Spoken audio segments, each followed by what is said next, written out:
Hello, I'm Lawrence Fishburne. Today, educators are seeking unique and creative ways to better engage with students. Join me as we explore these diverse teaching methods impacting the way we learn.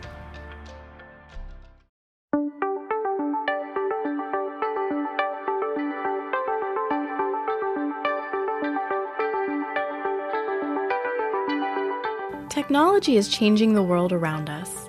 From the way we interact with each other to the way we watch movies, there's always something new popping up every day.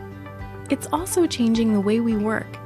Empirical performance data has become the new idea that is changing our offices, our restaurants, and even our classrooms. One of the issues I think in schools is the fact that there often has not been a formal system of giving feedback to teachers, and that has created a problem in terms of communication and helping our teachers to grow and get better and create that culture of feedback, give and take. Another cultural change would be the onset of new teachers that come from the millennial generation.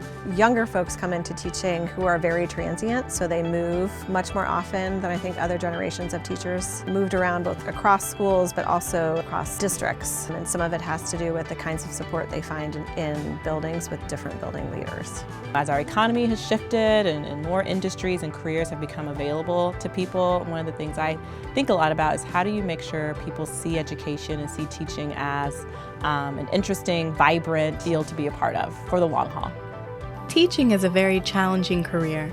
With new federal and state programs and legislation constantly being introduced, the American school system has not always been successful at what is most important, giving teachers the support they need. By using data to enable personal growth and a positive culture, teachers can finally get the support they so desperately need to deliver the outcomes we all want. With some of the changes we have in the data that we get from the performance evaluations and the way that we approach those in our specific case is we make it a joint effort. How can both sides get together and say, okay, let's really have a reflection time. Let's talk about things that went well, things that didn't go well. Let's talk about how we can improve, and then let's also have some conversations as far as what we need from one another to make sure that that improvement occurs. And in order to lead teachers and coach them and mentor them, we have to have good data to provide them with strong, actionable feedback. The quicker we have a tool to show us that data in a quick manner, the more efficient we can be and the faster we can make an impact in the classroom. A feedback-rich environment helps to give teachers and other staff members a direction on where they might need some improvement, and also praise for what they're doing very well.